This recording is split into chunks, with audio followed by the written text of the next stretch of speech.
A todos y todas, nos encontramos nuevamente en este segundo día de jornada del 15º Congreso de Educación del Centro del país. Vamos a dar comienzo a este encuentro con la primera disertante. El tema del panel se llama la alfabetización como práctica situada. La disertante que nos acompaña es Marieta Lorenzati, que va a brindarnos su conferencia Conozco las letras, pero no las puedo hacer hablar. Contextos letrados y conocimientos. María del Carmen Lorenzati es docente investigadora de la Universidad Nacional de Córdoba y de la Universidad Nacional de Chilecito en Argentina. Su área de investigación comprende alfabetización, políticas y formación docente en el campo de la educación de jóvenes y adultos. Tiene antecedentes de gestión de educación en jóvenes y adultos y en la universidad. Además, es directora del doctorado en Educación de Jóvenes y Adultos en la Universidad Nacional de Chilecito y es autora de libros, capítulos de libros y artículos sobre esta temática. La escuchamos. Hola, buenos días. Bueno, sí, esa es parte de mi trayectoria, pero básicamente soy docente. Hace años que trabajo con docentes, alfabetizadores, maestros, de la modalidad que me permitió, bueno, conocer lo que pasa en el campo de la educación de jóvenes y adultos, conocer los adultos que llegan a las escuelas. Así que muchas gracias a los compañeros y las compañeras de la Secretaría de Educación, en mi casa también. Así que muchas gracias por invitarme a compartir con ustedes algunas cuestiones que hace tiempo venimos trabajando. Yo voy a hablar en plural porque somos un equipo de investigadores jóvenes, investigadoras jóvenes, estudiantes, recientes egresados, becarios. Así que mi voz va a ser en plural y voy a traer algunas cuestiones que tienen que ver con la alfabetización.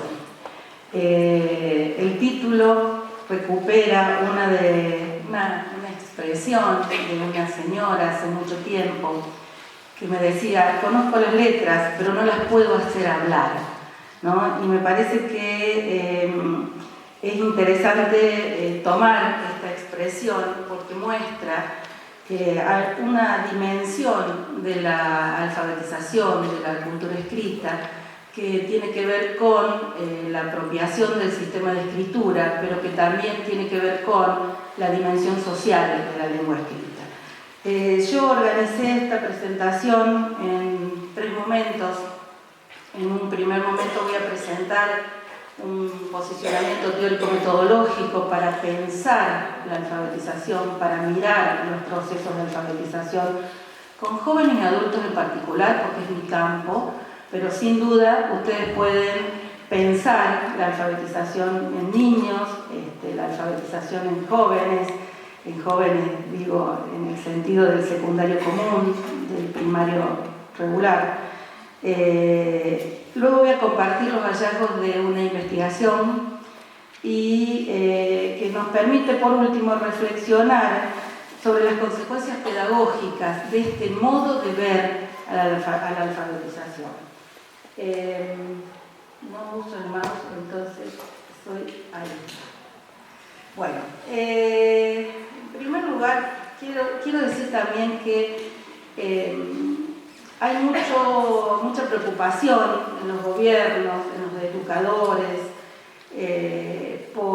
porque hay chicos que están en 5º o 6º grado que no leen ni escriben, ¿no?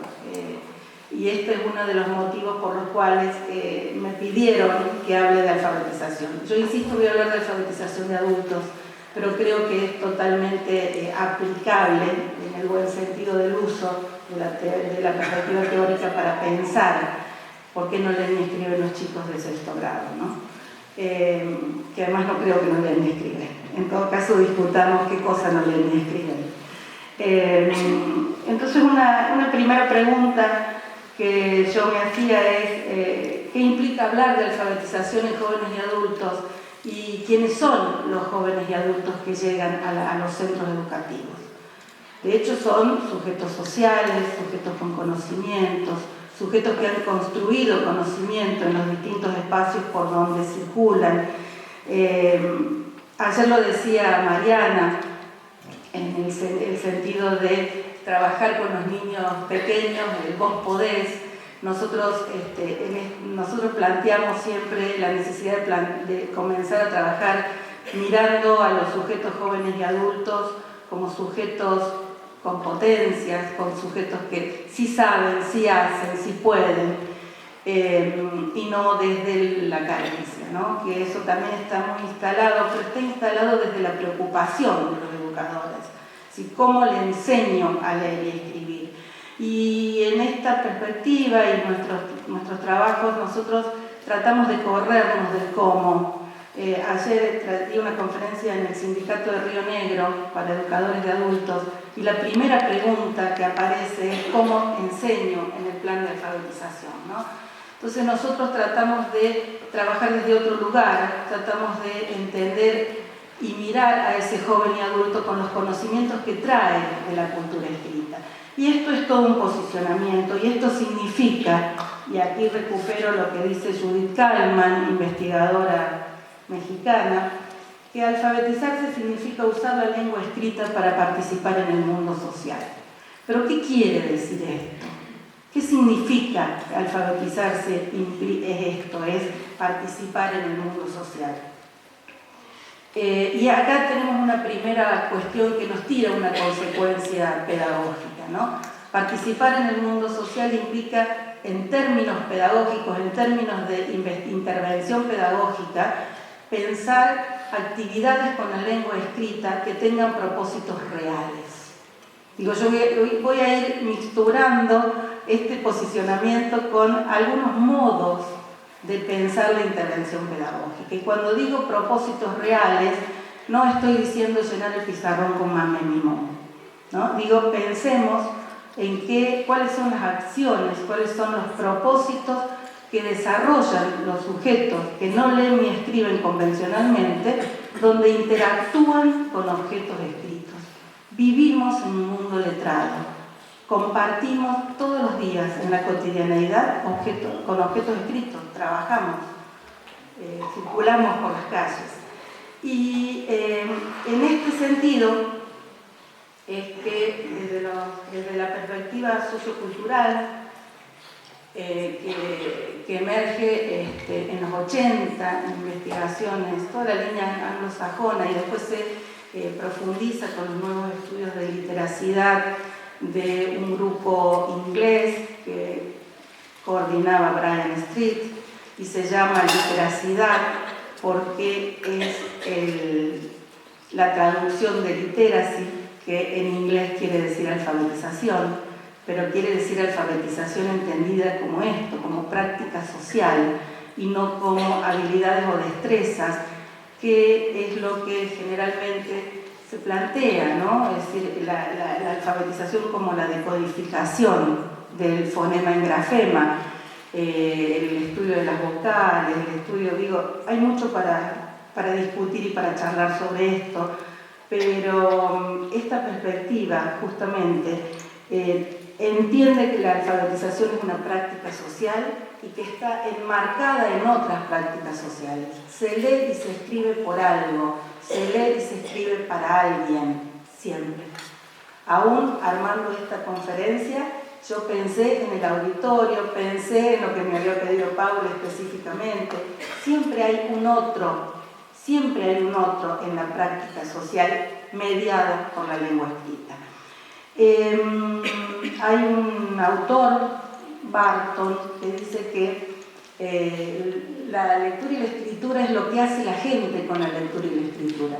Por eso es una práctica social. Y Zavala dice que la cultura escrita, que la alfabetización, se instala ahí entre el pensamiento y el texto, porque es la práctica, es lo que se hace, ¿no? Y a mí me parece que esto es interesante para pensar cómo se enseña a leer y escribir, sobre todo a los adultos, ¿no? Yo quería compartir con ustedes parte del hallazgo de la investigación que me va a permitir desarrollar más estas cuestiones. Hace un tiempo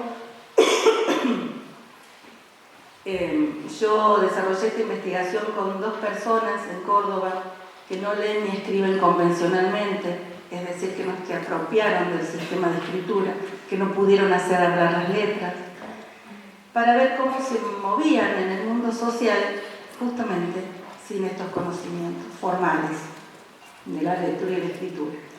Por sobre todas las cosas acompañé a una señora que me permitió entrar en su vida y que ella decía todo el tiempo como que nací conociendo, ¿no? Y decía, ¿qué me impide a mí no saber leer y escribir? Si yo cuido a mis hijos, si yo trabajo, si yo voy a la escuela, digo, hacía muchísimas actividades y no leía y escribía convencionalmente. En ese acompañamiento yo pude encontrar justamente, pude materializar ahí la práctica social que implica la lectura y la escritura, ¿no? Porque desagregué esa práctica en acciones. Miré justamente las acciones y los propósitos con los que ella se movía en el mundo social y cómo interactuaba y manipulaba y conocía objetos escritos. Ella reclamó por el monto de la boleta de la luz, lo que implicó que vaya a una empresa, que se comunique con personas, que mostró la tarifa, el documento donde decía que tenía la tarifa social que correspondía, que no le cobraran la luz de ese mes.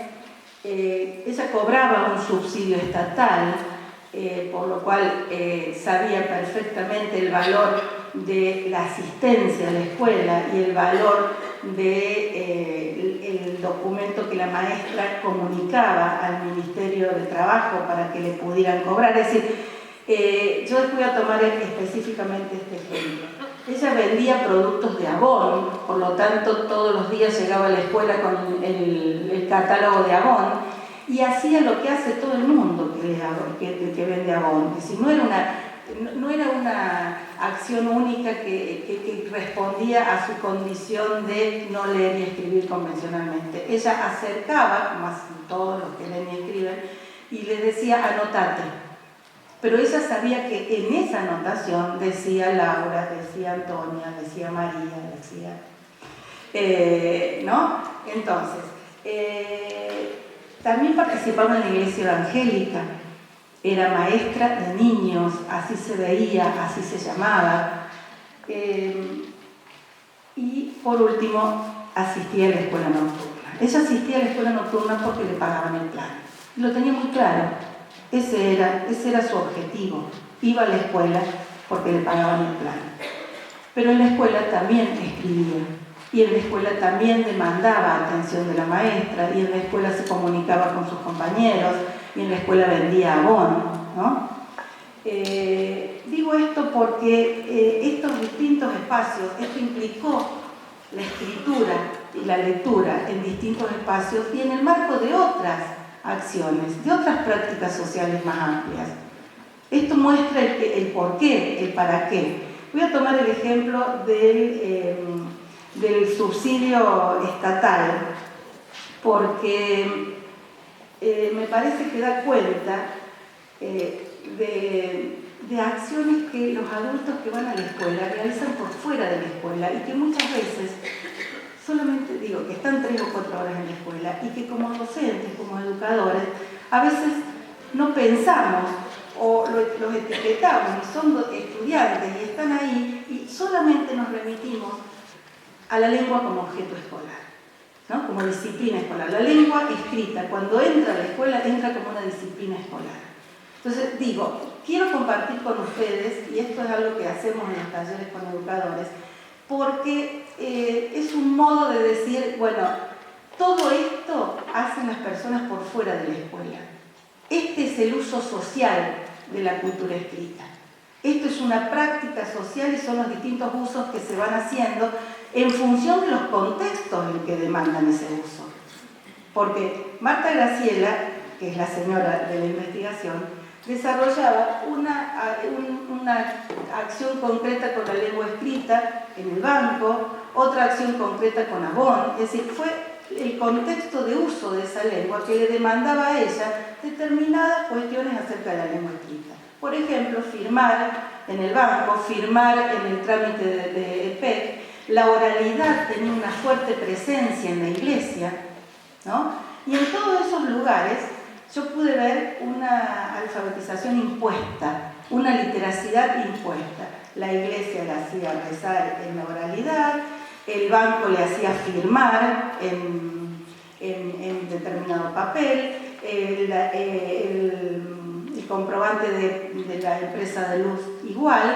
Sin embargo, y esto también tiene que ver con esta perspectiva teórica, sin embargo, ella hacía un uso estratégico de esa imposición y usaba esa alfabetización que le imponían para defender sus derechos, porque ella en la empresa de luz, en el PEC, fue y defendió su derecho. Es decir, hubo un uso diferente de la lengua escrita en cada uno de los contextos, a pesar de que se le imponía el nombre. ¿Por qué digo esto?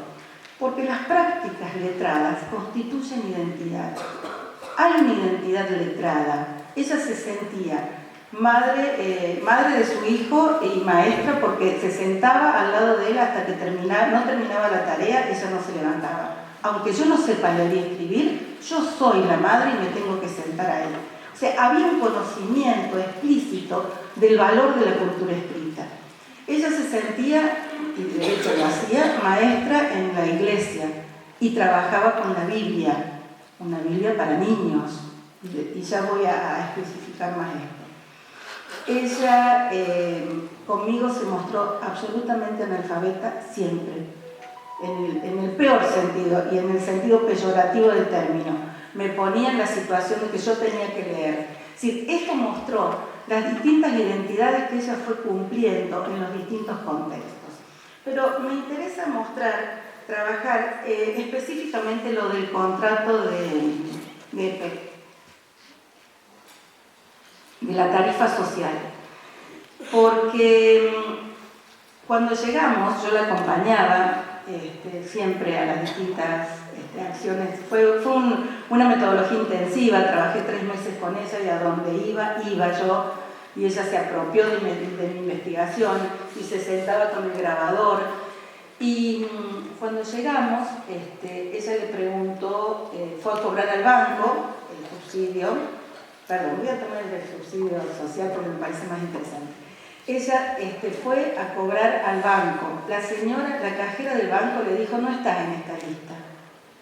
Lejos de ver una persona que llore porque no cobraba el plan, no podía subsistir en ese mes, yo pude ver una persona que mostró su necesidad de pelea por sus derechos. Digo esto porque en la prensa y en algunos funcionarios está muy instalado el tema de que aquellos que no saben leer y escribir no pueden participar, no saben, no entienden. Es más, una periodista famosa en algún momento ligó la falta de conocimiento de la lectura y la escritura con la falta de abstracción, no pueden hacer abstracciones. Y esta investigación muestra todo lo contrario, ¿no? Muestra una persona que pelea por sus derechos y que conoce el rumbo que toman los papeles en su vida, ¿no? Entonces me dijo, no. La señora del banco le dijo, va a tener que ir a la institución donde hacen los trámites para que le paguen el plan. Y ella dijo, no, yo tengo que ir al Ministerio de Trabajo, porque en la escuela yo me descompuse y la maestra me dijo que no vuelva más. Ella me iba a pasar la asistencia, porque sabe que yo necesito el plan. Pero como no me puede atender cuando me desmayo, yo les voy a contar esto para que vean la convergencia de instituciones que hay detrás de un papel que certifica algo, ¿no? Y que ella conocía. Esos conocimientos sobre la cultura escrita son valiosos porque muestran que los sujetos saben las consecuencias legales y sociales de la cultura escrita. Entonces, nos arrima herramientas para pensar que hay una dimensión social de la lengua escrita. Ella dijo, no, porque la escuela me pasó la asistencia. Cuando yo le llevo mi certificado médico, o sea, ahí aparece el hospital. Cuando le llevo el certificado médico, la maestra me pone la asistencia, lo pasa al Ministerio de Educación, el Ministerio de Educación lo pasa al Ministerio de Trabajo, ¿no? Hay todo un conocimiento sobre lo que sucede con un papelito que habla, ¿no? Un papelito que va acreditando que esta señora está en condiciones de cobrar porque es alumna. Y esto también lo quiero decir. Cuando llegamos, cuando salimos, digo, bueno, vamos en taxi. No, yo me voy caminando. No, vamos en taxi. Fuimos al taxi. Lo cuento para que vayan viendo los conocimientos que pone en juego esta persona, ¿no? Y no es que no sabe nada. Le indicó al taxista, vamos por esta cuadra, doble a la derecha, doble a la izquierda, y el taxista paró en una plaza donde para el colectivo, ¿no? O sea, ella conocía el trayecto del colectivo.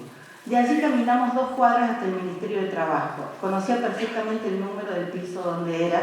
Y cuando llegamos le dijo, yo vengo a ver por qué no me pagaron el plan. Porque yo soy alumna de un centro, ¿no? Bueno, le hicieron esperar 40 minutos. Ella se levantó y le dijo, ¿qué dice ahí? Porque ella sabía que en la pantalla estaba su historia de vida. ¿Qué dice ahí?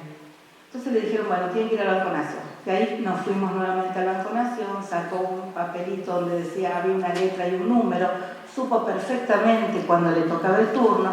Digo, estas cuestiones muestran que detrás de un hecho, como puede ser, digo, que tan peyorativamente se habla de los planes y de los planeros, miren todo lo que hay en la vida de una persona, en esa vida cotidiana de alguien que nació en un ambiente letrado, que vive en un ambiente letrado, en un contexto lleno de palabras y de letras, y que tiene que, y que hay conocimientos que rodean a esta persona, ¿no? Digo porque hace a la mirada cotidiana del sujeto que llega a los centros de alfabetización, y que no es solo alguien que no fue a la escuela cuando correspondía. Es una persona con conocimientos, es una persona que, en el caso de Marta Graciela, tenía un propósito específico para ir, pero en el caso de Antonio, consideraba que era su momento para estudiar, porque ya habían crecido sus hijos, y bueno, ya se había jubilado, y se jubiló en una escuela bilingüe de Córdoba, sin saber leer y escribir convencionalmente. Miren lo siniestro de la situación, ¿no? Entonces, digo, la alfabetización es una práctica social que se enmarca en relaciones de poder siempre hay alguien que dice lo que tiene que leer y escribir. El banco le dice firma acá, en el PET le dijeron firma acá, en la escuela la maestra dice que hay que escribir mami, mi mamú, brave libro bru, ¿no? Entonces estas literacidades impuestas nos muestran que la cultura escrita se da hay una dimensión social de la cultura escrita, hay una dimensión individual que tiene que ver con la apropiación que cada quien hace del sistema de escritura, pero por sobre todas las cosas hay una dimensión social que hay que atender. Esto muestra la trama de relaciones y finalmente lo que quería también mostrar con este ejemplo es la cantidad de objetos escritos, de papeles. Miren, ella trabajaba, ella reconocía la tarifa, todo el papelerío de la tarifa de luz, los contratos y todos los papeles que tuvo que mostrar frente al abogado para hacer el trámite de escritura de la casa. Y con el abogado se presentó como estudiante. El abogado le decía, me muestra tal papel, y ella lo identificaba y se lo mostraba. Y el abogado le dijo, bueno, yo no sé leer muy bien, porque yo soy estudiante, ¿no? Entonces yo a lo largo de estos espacios donde yo la acompañé, identifiqué en cada uno de los espacios los objetos con los que interactuó y cómo ella se fue presentando, cómo esas identidades letradas fueron cambiando. Porque frente al Ministerio de Trabajo ella se mostró como alumna, porque tenía que cobrar. Frente al interlocutor universitario se mostró como estudiante. Entonces fue cambiando las identidades letradas en función de ese objeto o de ese sujeto y de ese sujeto con quien tenía delante. Pero otra cuestión que me parece interesante es retomar lo que plantea Paulo Freire en relación con la alfabetización y que, además de plantearlo como un acto político, él dice que la lectura del mundo antecede la lectura de la palabra. Cuando yo acompañé a Marta en los distintos espacios, pude ver que ella ponía en juego distintas estrategias. Digo, y esto tiene que ver con la investigación. Necesitaba más textos para analizarla y di con un concepto, que es el concepto de multimodalidad, que es de Günter Kress, parte del equipo que analiza la alfabetización como práctica social de Bryan Street. Y ese concepto me permitió entender, porque el autor dice que hay múltiples modos de otorgar sentido a la realidad: la música, la imagen gráfica, en la oralidad, los gestos. Y por otro lado, que hay múltiples medios de diseminación del mensaje.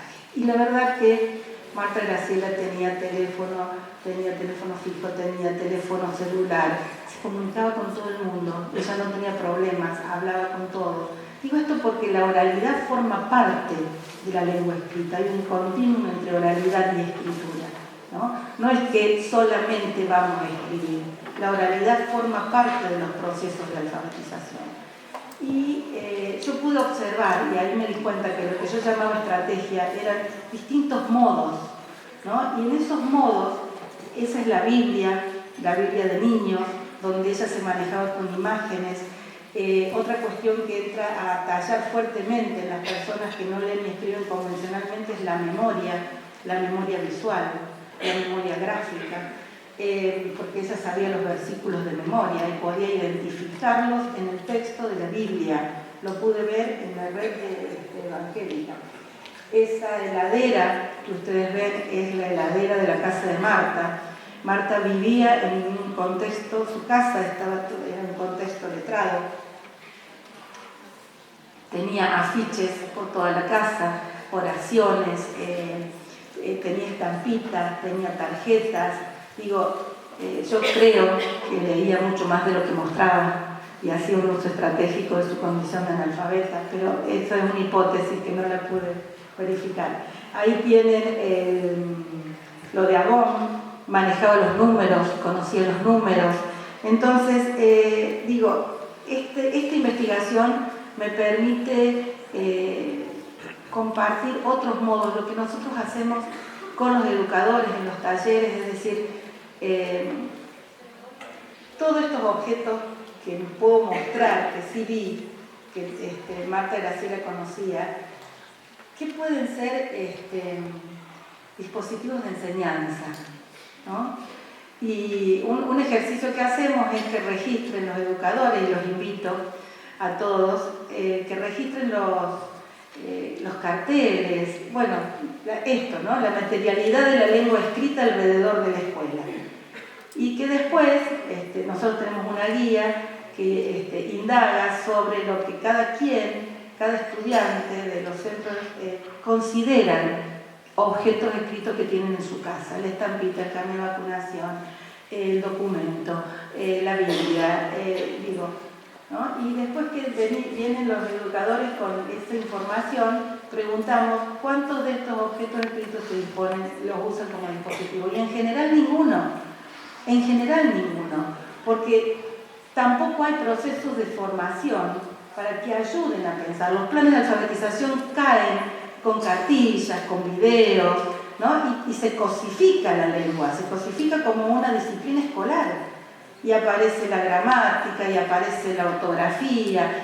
Yo digo, si en la oralidad vivimos con sujeto y predicado, ¿qué necesidad hay de cosificarlo en una oración en el pizarrón y dividirlo? ¿Por qué escribir el mame, mi mamú? ¿Por qué escribir tantas veces me llamo tal? Desde ahí pensemos cada quien si lo pensamos o no. Entonces, me parece que hay cuestiones que tienen que ver con modos de entender la alfabetización, ¿no? Con modos de entender la alfabetización. No se enseña a alfabetizar, se enseñan prácticas de alfabetización. Digo esto porque nosotros estamos comenzando. Es todo un desafío, ¿eh? Yo estoy contando mi investigación, estoy contando lo que hacemos en procesos de formación. Nosotros no tenemos cartillas. Es todo un desafío. Yo no estoy diciendo que esto sea fácil y nosotros estamos comenzando una experiencia que creo que vamos a tener mucho para compartir en marzo o abril. Le admiro a Mariana Echegorri porque con ella estamos trabajando. Mariana es decana de la Facultad de Educación de la Universidad Provincial y nos convocó a todo el equipo a iniciar una apuesta importante en la alfabetización de un grupo de cartoneros, de carreros, porque la Municipalidad de Córdoba comienza una experiencia piloto cambiando los caballos por carros eléctricos y en eso, en el relevamiento, se dan cuenta que hay 130 personas que no leen ni escriben convencionalmente, con lo cual hay que alfabetizar, hay que trabajar con ellos, alfabetizando, y para que saquen el carnet de conducir. Entonces, por eso pensamos en la alfabetización situada.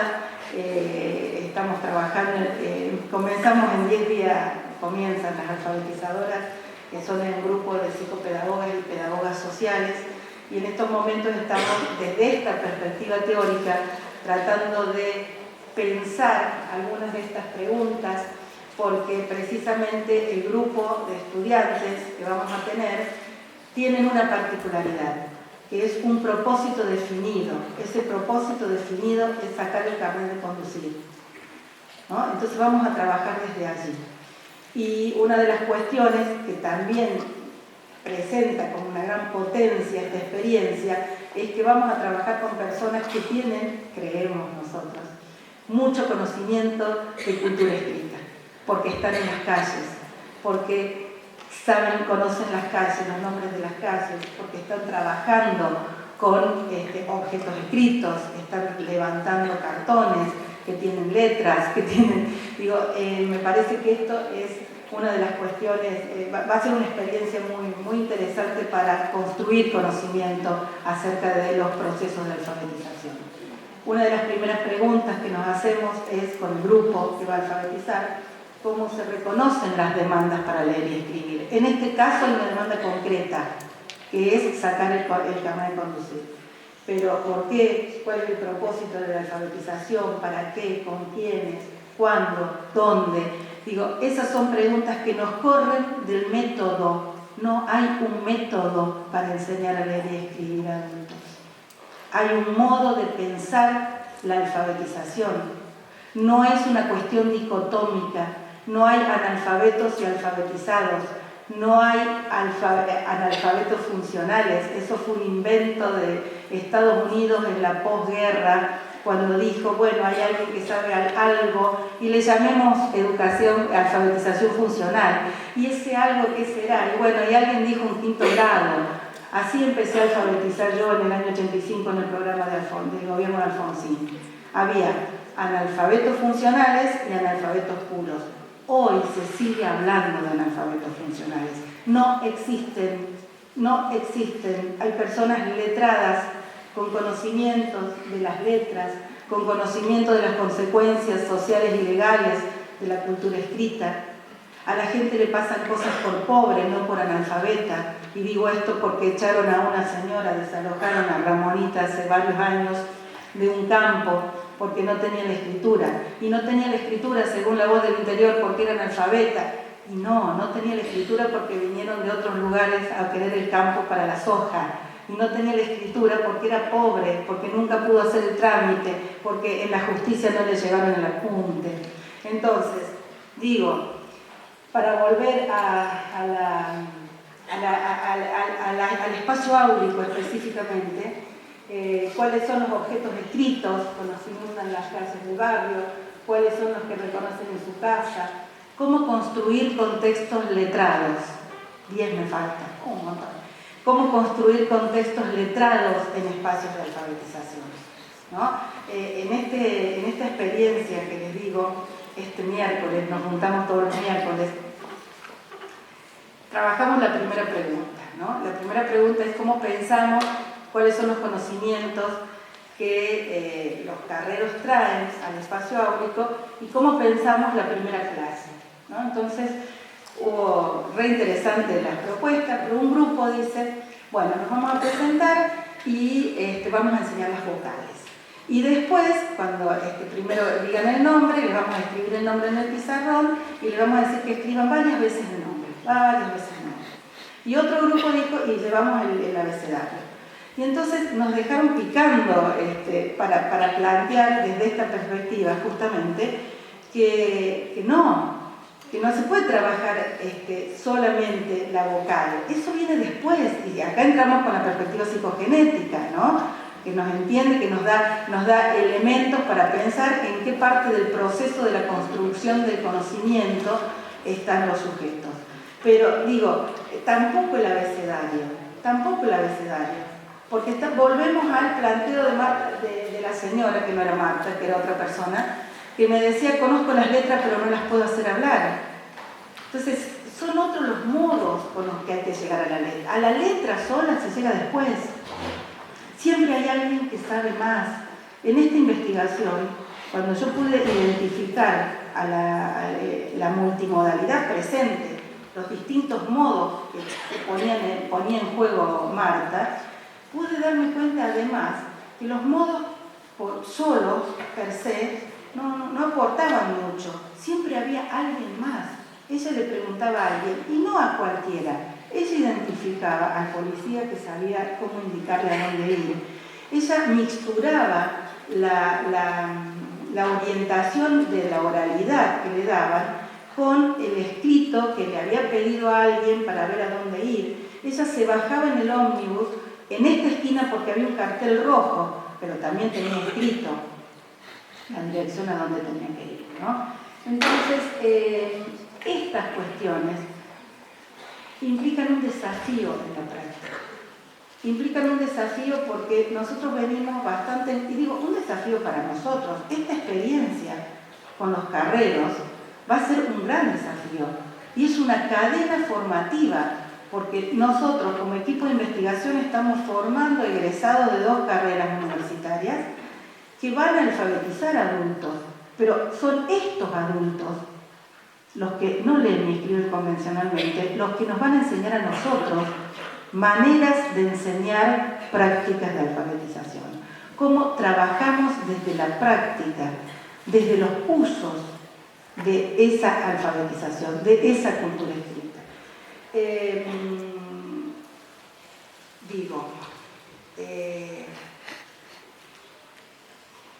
Esta perspectiva, como decía antes, amplía las fronteras tradicionales de mirar la alfabetización. Nos permite mirar a los sujetos y mirar los sujetos en relación con el otro, con el par, con el que está sentado. Si yo, mi visión histórica de los centros de alfabetización, de las escuelas primarias de jóvenes y adultos, además de la heterogeneidad que presentan, porque digo, no desconocemos que en la primaria de adultos, en el primer ciclo, están las personas que vienen a aprender a leer y escribir convencionalmente, y la amiga Eugenia, que conoce claramente esto, sino están los jóvenes que quieren continuar el secundario, están las señoras que vienen a terminar la primaria. Digo, en esa heterogeneidad, el maestro tiene que enseñar prácticas de alfabetización, tiene que trabajar con la cultura escrita. Si yo los invito a pensar cómo estos que saben, que ya leen y escriben convencionalmente, le pueden enseñar. Y ahí es donde, si preguntan, ¿esto va con H? Sí, va con H. Ahí es donde el método se diluye. Ahí es donde el método se diluye. Que claro que hay que trabajar desde el nombre se identifican las sílabas que aparecen en los otros nombres, pero la letra solita viene al final. La escritura, la copia viene desde otro lugar. Es interesante que copien quizás en la casa un cuento, porque para ser más prolijo, porque se lee y entonces necesito copiarlo, pero la copia por la copia misma, como la letra con sangre entra, no, porque la copia no provoca aprendizajes, nosotros no aprendemos por escribir más tiempo lo mismo, ¿no? Pero son desafíos. Acá hay que echar a volar la imaginación pedagógica, como dice Judith Kallman. Y acá hay que ver también, porque esto también es importante, el lugar de la oralidad. ¿Quién habla en un centro de alfabetización? ¿Qué se dice? ¿En qué momento se habla? ¿Qué se lee? ¿Qué se escribe? ¿Cuándo se escribe? Fíjense que no digo cómo, ¿eh? No digo cómo, porque se escribe como se puede.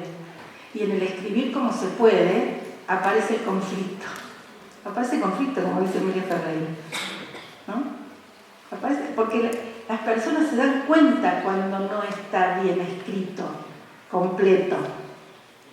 En uno de los días que yo estuve en la escuela, la maestra trabajaba, la maestra divina, recontra comprometida, pero le faltaba formación. Hablaron sobre los trabajos y demás, la típica, terminan con una oración, ¿qué trabajo hago? ¿No? O sea, escriben algo sobre el trabajo.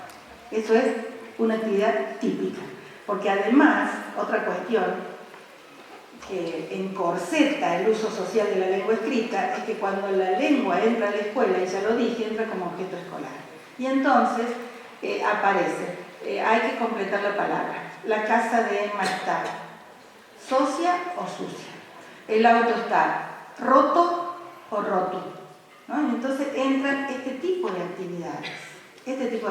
O la escritura de lo que se trabaja. Marta había escrito yo, B-N-D-O, y se había quedado en Avon, ¿no? Y busca el cuadernillo de Avon para copiar Avon. Absolutamente legítimo en ese caso la copia. Justo pasaba la maestra, le saca el cuadernillo y me dice, mira que viva, va a copiar, ¿no? Después lo trabajé con ella, por supuesto, si no, no lo contaría. Y en realidad, si la maestra en ese momento hubiese recurrido a la perspectiva psicogenética, se hubiese dado cuenta que vendo, con V-N-D-O, claramente decía vendo, ¿no? Y Avon claramente lo podía copiar de él. Entonces, lo que falta en estos casos de alfabetización, y que está tan acentuado el tema de la habilidad, de la destreza, de la decodificación, porque lo dice UNESCO.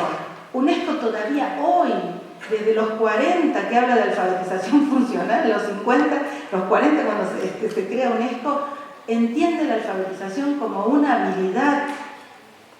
Conferencia Mundial de Educación de Adultos, mayo, junio, no me acuerdo cuándo fue, junio, 2022, y es una habilidad, y es una destreza. No, es una práctica social la cultura escrita, ¿no? Entonces, tan acentuado está esto, que viene fortalecido con los cuadernillos de los planes de alfabetización, con los videos, y bueno, claro que se va a alfabetizar con el mame en mi mamá. Claro que se va a trabajar de esta manera. Si yo entiendo que hay que trabajar con los docentes, pero no en la repetición de textos, sentarse al lado y preguntar ¿por qué trabajaste esto? ¿Por qué lo hiciste? ¿Cómo lo hiciste? Pensemos juntos, ¿cuáles son los conocimientos que hay? Digo, porque hay que echar mano y hay que confiar en los estudiantes adultos, ¿no? La primera cuestión eso es básico en la educación de jóvenes adultos, cómo construimos esa relación de confianza. Cómo construimos esa relación de confianza en espacios escolares, sobre todo, cuando es un espacio que es refractario al adulto, porque es el mismo espacio que lo echó. Entonces volvemos a alfabetizar en las escuelas. Entonces de otra manera. Esto nos invita a pensar que ser alfabetizado, como planteamos con Judy Kallman en un trabajo que se llama La relevancia de la alfabetización hoy, que leer y escribir, ser alfabetizado significa leer y escribir para establecer y mantener relaciones sociales, participar en actividades culturales valoradas en distintos dominios de la vida social y cultural, conocer prácticas múltiples y complejas vinculadas con lo escrito. Miren, hay tantos modos de escribir. Hay un autor que es Barton, Barton y Hamilton hablan de las literacidades vernáculas, que son las literacidades que no se reconocen como tales, que son las listas del supermercado, la receta del médico colgada en la heladera, de cómo le tengo que dar el remedio a mi hijo, de los recados, esas son literacidades vernáculas, pero son prácticas de escritura. No están legitimadas socialmente, porque no entra dentro del dominio escolar, que es lo único legitimado socialmente. Pero en ese sentido hay múltiples maneras de leer y escribir. Producir textos en diferentes soportes, formatos, modalidades, manejar las distintas tecnologías de la escritura y representaciones culturales. Es decir, la escuela es una escuela que tiene una institución que tiene el mandato social para enseñar a leer y escribir, fundacional, se creó para eso. De hecho, los adultos que van a la escuela van, y esto lo dice la investigación doctoral de Rocío Arrieta, recientemente defendida, los adultos, tanto de primaria como de secundaria, van a la escuela solo a aprender a leer y escribir. Hay una diferencia de grado mínima. Los de primaria dicen que van a aprender a leer y escribir, preocupados para leer y escribir bien. Los de tercer año del secundario del SENMA, del secundario adulto, dicen que van a leer y escribir correctamente. Van a aprender a leer y escribir correctamente. Van a aprender a hablar correctamente. Digo, es fuerte, es muy fuerte, y eso es una construcción social que viene atada al mandato de la escuela. Pero la escuela no es el único lugar donde se lee y se aprende, donde se lee y se escribe. Y recuperando el eje del Congreso, que es convivencia, me acuerdo también que Judith Talman hace mucho tiempo decía que la lectura y la escritura es una cuestión de convivencia humana. Entonces los invito, los desafío a pensar a quienes son docentes de adultos, cómo poner en práctica desde esta perspectiva el trabajo con las prácticas de cultura escrita, a partir de propósitos específicos. Y para los que son docentes de SEDMA, también entender que la cultura escrita atraviesa todas las disciplinas, y que eso es otra cosa, pero también forma parte de la alfabetización, forma parte, es la cultura escrita. Así que nada, muchas gracias.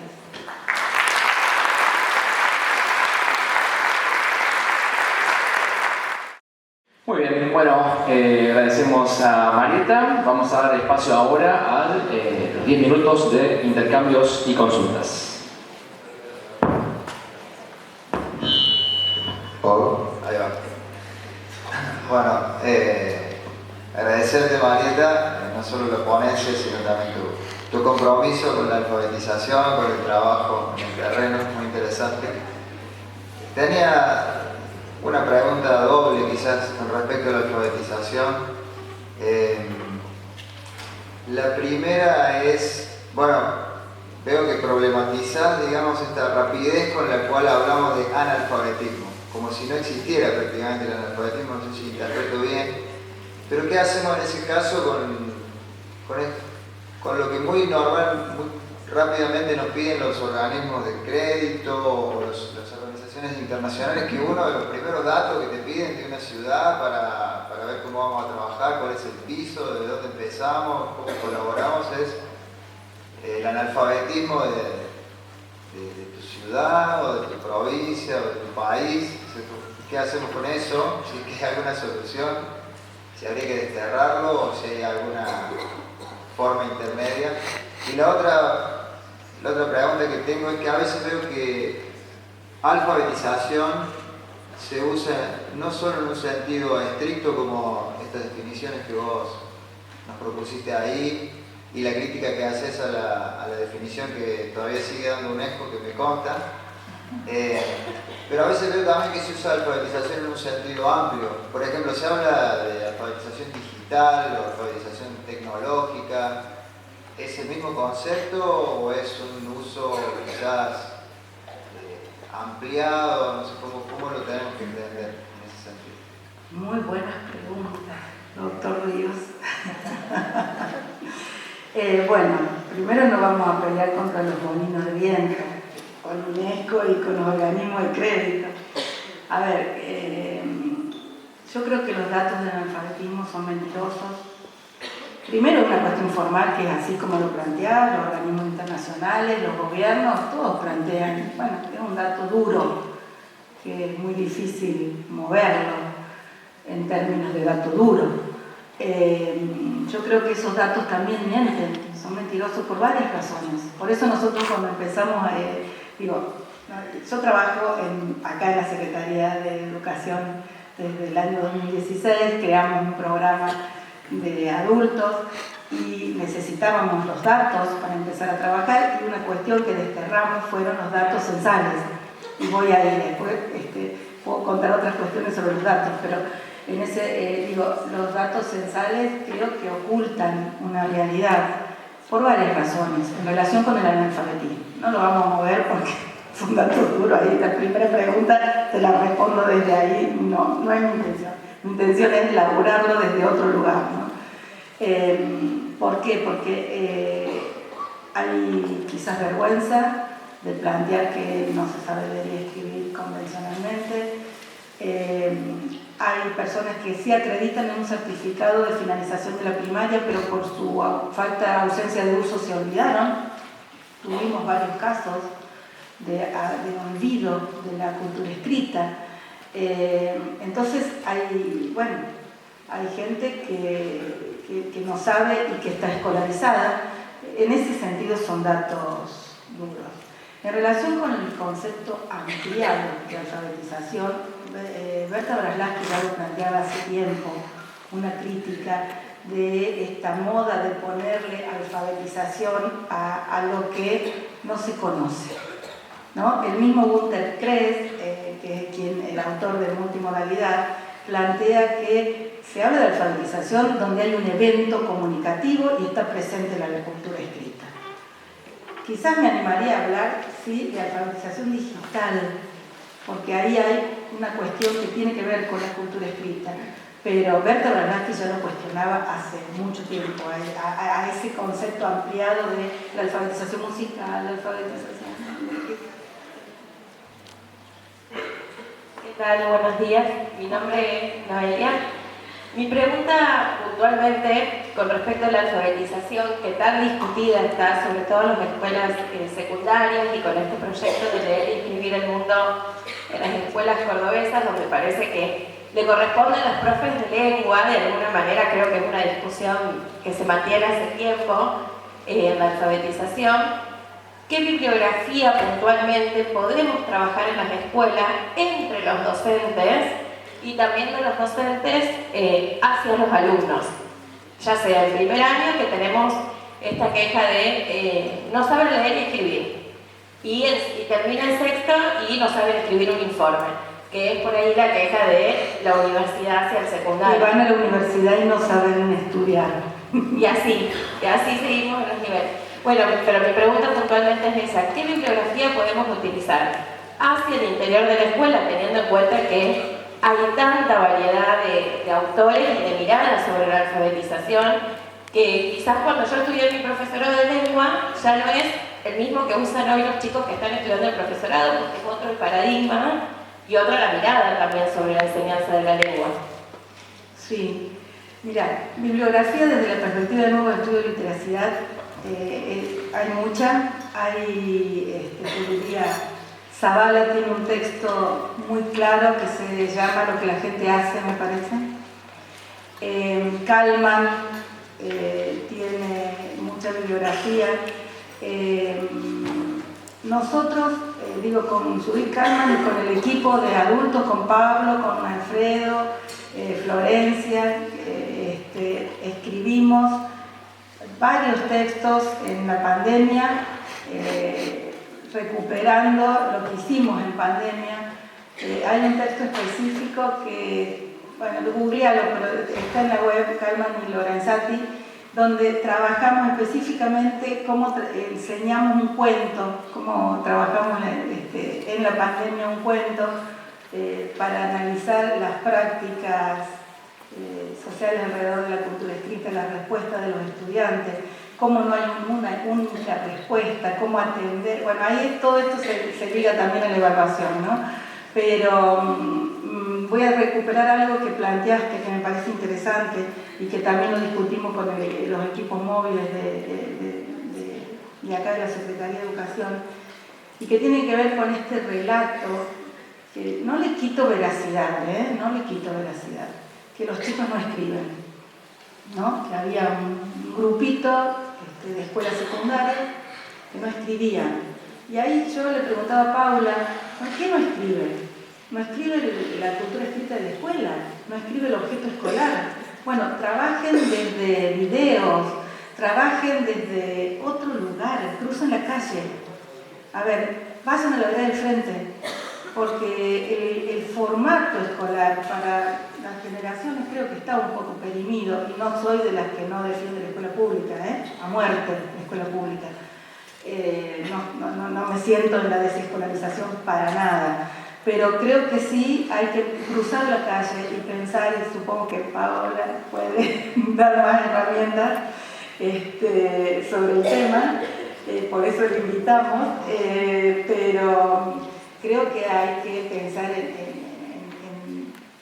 en desacartonar la lengua escrita en la escuela y en recuperar las prácticas que se hacen fuera de la escuela, ¿no? Si no, dice, ¿qué no leen ni escriben? Digo, nos pasó eso con una organización social el año pasado, que trabajamos 5 talleres de todo el país, con representantes de todo el país, y la demanda venía clara por parte de la gente de la organización social, que queremos, Marieta, talleres, cartillas, y porque los chicos de primer año no leen ni escriben, y entonces tenemos demanda. Y cuando comenzamos los talleres y empezamos a escarbar ese no lee y escribe, y bueno, no había respuestas. Entonces, ¿qué tanto no lee y escribe? ¿Qué cosa no lee y escribe? Sí, no escribe en historia, y sabe que a veces es aburrido.